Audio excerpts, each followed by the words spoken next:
Hello, Meoni here, and what you're looking at right now is the brand new glamour outfit added in 6.1, the Varsity Attire. Specifically, this is craftable with items that you get from the new treasure map portal dungeon drops. Specifically, the exciting fiber is the newest of those items, and you can get exciting fiber, like I say, from those treasure map dungeons, which are the level 90 8-player Cumbera skin maps, where you get a portal. Sometimes you get this exciting fiber as well as lots of other new stuff. The exciting fiber then can be made into many things. There's 6 items that you can make. There is the flat cap, the varsity jacket, varsity bottoms, varsity shoes, buttoned varsity jacket, and varsity skirt. So what they've essentially done, without gender locking, which is nice, they've actually added either a skirt or trouser option, as well as a different chest piece. Those are the differences. So we're going to look through all of these, but what you see on screen right now is the buttoned varsity jacket, as well as the varsity skirt, as well as the varsity shoes and that varsity flat cap. So we can call this the feminine version, and then we'll look at the masculine version in just a second. But of course, there is no gender lock. That's one of the saving graces of this particular set, and it's nice to see that they've done away with future gender locking by making sure they're taking extra steps in the creation of these new glamour pieces, which is a really positive change, I personally think.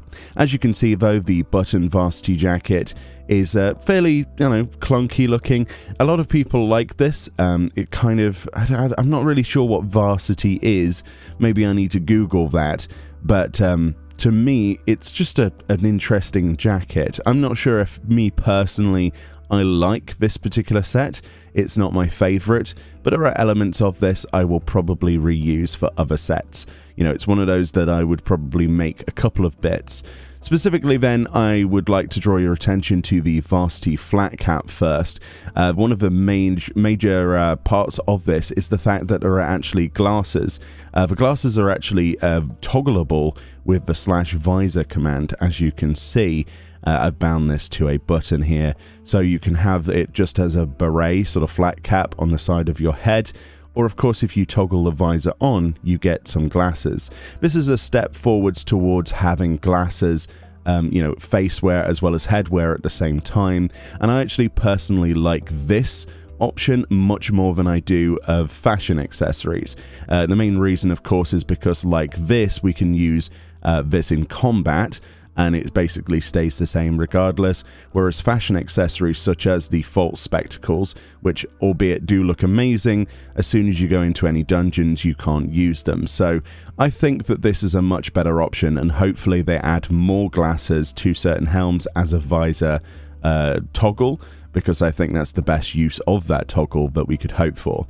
So that was like the feminine sort of side of that. That's the buttoned varsity jacket and the varsity skirt. Let's switch then to the varsity jacket and the varsity bottoms, which look like this. So slightly more masculine sort of design, I think you'll agree. Slightly different base colors here, but it's essentially the same kind of thing. I would say that the bottoms are fairly ugly in my own personal opinion. You might like these, but it is what it is.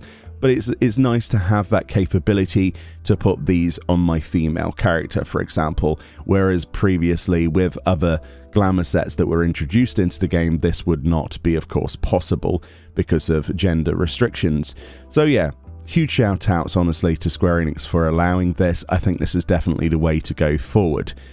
Of course, during these previews I've shown what the female and masculine outfits look like separately. Of course, this doesn't mean you can't mix and match those. Of course, you can wear the skirt with one of the jackets, you can wear the other trousers with the other jacket, it really doesn't matter. I was just trying to show them off as pretty much as they had designed them. But yeah, of course, mixing and matching is all about everything to do with the glamour system and endgame. So yeah, mix and match to your heart's desire. So yeah, let's have a look at some dye options, as you're probably dying to know what they look like. Alrighty then, so for the dyes, just went through all of the basic ones as well as some of extra ones. They cost me a fair bit of gil, but it's worth it. As you can see, we've got the basics like DALAMUD red. A lot of the base colours look pretty good in this. They're not kind of washed out or anything, especially on the skirt. I was pleased with how the dye palette actually responds, which is something that you don't always find on a lot of gear. Sometimes you end up with parts of it that are more pitted. So at least it's got strong dye retention, which is really good, especially on stuff like cherry pink, as you can see here, which I can imagine a lot of people will probably lean towards. A lot of the brighter colours like turquoise look fantastic. And gunmetal black here, for those of you who like that. I'm not personally a fan.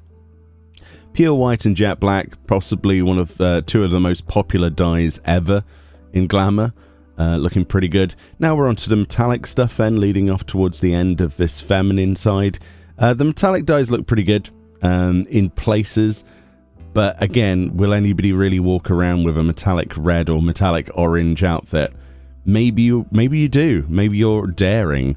Massive round of applause for you if you do dare to dye a metallic color.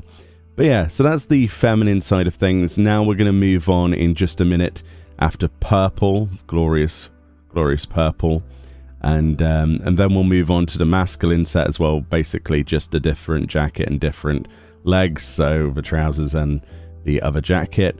The differences, as you can see, I mean, like one's open, the other one's closed. Apart from that, there is differences to the dyes though. As you can see, the legs here, depending on the dye, are washed out. So the jacket's got this kind of solid dye pattern, so is the helm and the feet, but then for some reason the legs from the same set have a washed out dye palette.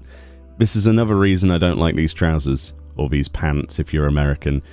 I really don't like them. They remind me of I don't know, it's just the way that they're turned up at the bottom as well.